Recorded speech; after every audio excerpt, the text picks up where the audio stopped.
Hey everybody, this is Joe Brandi with Unity for Orphans. I'm here with a friend. He is a good friend, Nick Ospina.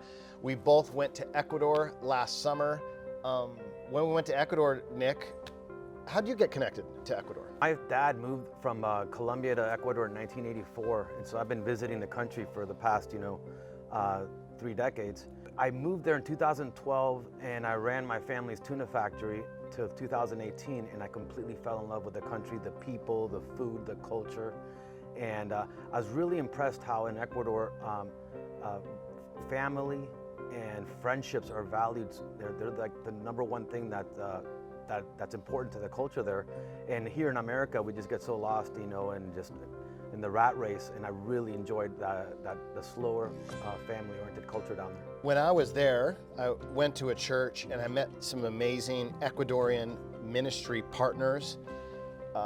One of them's led by a doctor there and some social workers and teachers, and they go every Saturday and to 3 or 4 different communities to minister to the poor. They teach English second language, they do tutoring, they do a feeding program, and they do games. You met them. What was your experience with them, and why was it significant? I have never been involved with people that do this kind of a missionary work. These folks, I mean, they have dedicated their whole lives to serving others, like Joe, and to see what they do with such little resources in Ecuador in these 3 communities that they're involved in, and seeing the smile on the kids' faces, I was like, wow, this is something that we really, really want to get involved with. And I think that we can make a difference, and I feel like my heart is led, like I know Joe's is too, and we definitely want to be involved in whatever we can to help those people there.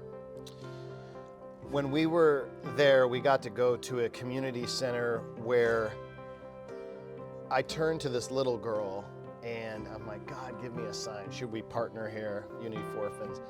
And I said in my broken Spanish, would you like to learn English? And her eyes lit up and she said, it is my dream to learn English. And at the same time, I think you were talking to some little kid asking the same question. He said he wants to learn English. And then all of a sudden, I remember there was all these people around us saying, we want to learn English, we want to learn English. How important is it for people in Ecuador, especially little kids, to learn English? Well, Ecuador is a very poor country, and I think if you give these kids the tools of English, it'll give them a one-up advantage over the other kids, because not only will they be able to work in a call center, they'll be able to work in a hotel. Maybe they could travel abroad and work on even work on a cruise ship. But it'll give them the opportunity to get out of the situation that many of them don't get past even an 8th grade education. We have an English as a second language program in Nicaragua that's really robust and mature. We've been doing it 5 years. We have 60 kids on Saturdays and Sundays learning English as a second language, and we're hoping to reproduce that in Ecuador. Right now, Dame Tu Manos, our ministry partner that are from Ecuador, we're partnering with them. And they're trying to find teachers. They've already identified one, and they're trying to find the second one. They've identified 40 kids that have been vetted, and they're waiting to start the ESL program. So we're gonna be fundraising to pay teachers.